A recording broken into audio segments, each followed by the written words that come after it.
Hello friends, स्वागत है एक बार फिर आपके अपने यूट्यूब चैनल एजुकेशनल फैक्ट 2.0 पर। साथियों, जैसा कि आपको पता है कि मिनट प्रतिदिन अतिथि शिक्षक, प्राथमिक शिक्षक, माध्यमिक शिक्षक एवं शिक्षा विभाग से जुड़ी तमाम नई अपडेट लाता रहता हूं। तो साथियों, उसी क्रम में आज पुनः उपस्थित हुआ हूं और आप सबके लिए आज हरियाणा मॉडल लेकर आया हूँ। हरियाणा मॉडल की क्या शर्तें हैं आप सबको जानना जरूरी है, क्योंकि हाल ही में हमारे शिक्षा मंत्री राव उदय प्रताप सिंह ने एक अहम बयान दिया है कि हम आप सबकी मांगे मानेंगे और 12 माह का सेवा काल लागू करेंगे और साथ में हरियाणा मॉडल का अध्ययन करके शिक्षा विभाग में इसको लागू किया जाएगा। तो आप सबके लिए महत्वपूर्ण हो सकता है। बहुत सारे कमेंट भी आए हैं इसके लिए, तो आइए इसकी क्या शर्तें हैं और क्या नियम है उसको जान लेते हैं। तो आप यहाँ देखें तो यहाँ लिखा है अतिथि शिक्षक हरियाणा मॉडल 2019 क्या थी योग्यता, पूरी जानकारी। हरियाणा में अतिथि शिक्षकों के लिए लागू व्यवस्था को लेकर मध्य प्रदेश के अतिथि शिक्षकों के बीच लगातार चर्चा हो रही है। खासकर 2019 के हरियाणा मॉडल में अतिथि शिक्षकों की योग्यता, सेवा अनुभव और पात्रता को लेकर कई सवाल उठ रहे हैं। सॉरी दोस्तों, आइए और आगे देखते हैं। 2019 में योग्यता का आधार क्या था? तो हरियाणा में अतिथि शिक्षक के रूप में कार्य करने के लिए संबंधित पद के अनुसार शैक्षणिक एवं व्यावसायिक योग्यता आवश्यक थी।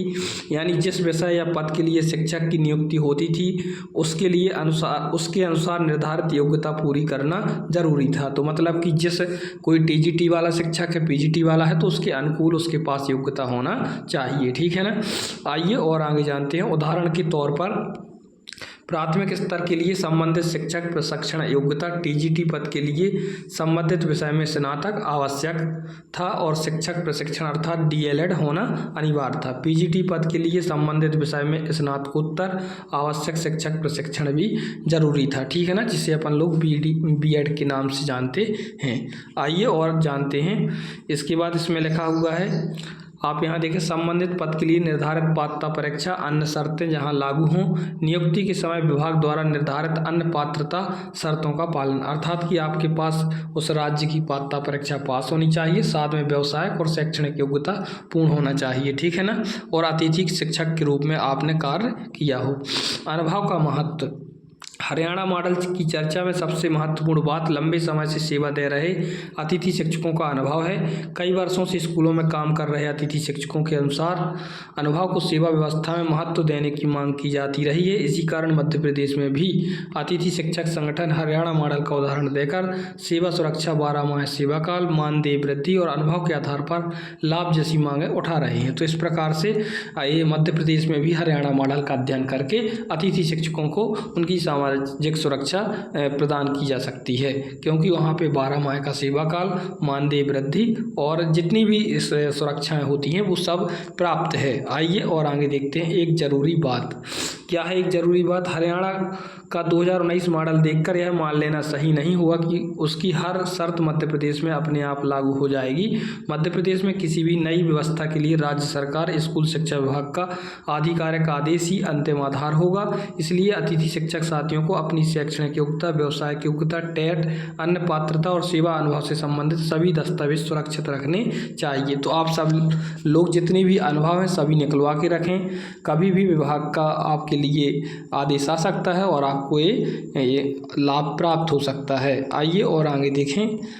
आगे इसमें क्या लिखा है, एमपी अतिथि शिक्षकों के लिए क्या मायने हैं। अगर मध्य प्रदेश सरकार हरियाणा मॉडल से प्रेरित कोई व्यवस्था लागू करती है तो सबसे बड़ा सवाल यही रहेगा कि किस अतिथि शिक्षक को इसका लाभ मिलेगा, कितने वर्ष का अनुभव जरूरी होगा, टेट की क्या भूमिका होगी। तो लगभग हरियाणा मॉडल में 5 वर्ष का जिक्र किया गया है और साथ में टेट परीक्षा पास होनी चाहिए।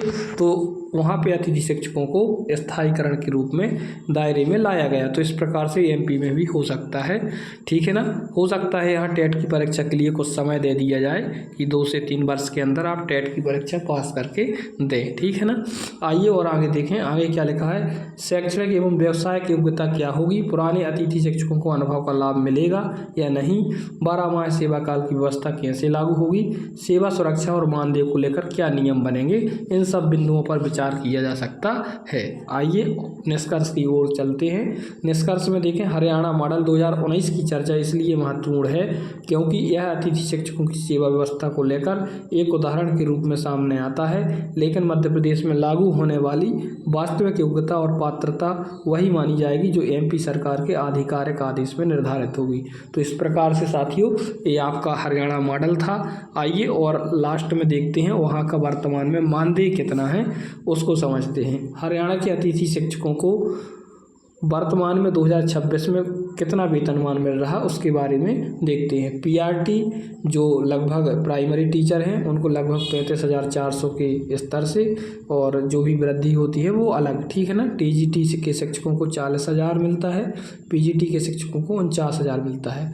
2026 की एक सरकारी दस्तावेज में पीजीटी के लिए 49,400 का आंकड़ा दिखाई देता है। हरियाणा सरकार अतिथि शिक्षकों के मानदेय में समय समय पर महंगाई भत्ता प्रतिशत वृद्धि करती रहती है। जुलाई 2024 में 4% वृद्धि की गई थी। तो इस प्रकार से वहाँ पे अतिथि शिक्षकों के लिए सब शर्तें लागू हैं, साथ में उनका डीए जो भी होता है वो भी बढ़ता है समय समय पर। तो इस प्रकार से वहाँ पे सामाजिक सुरक्षा प्रदान की गई है।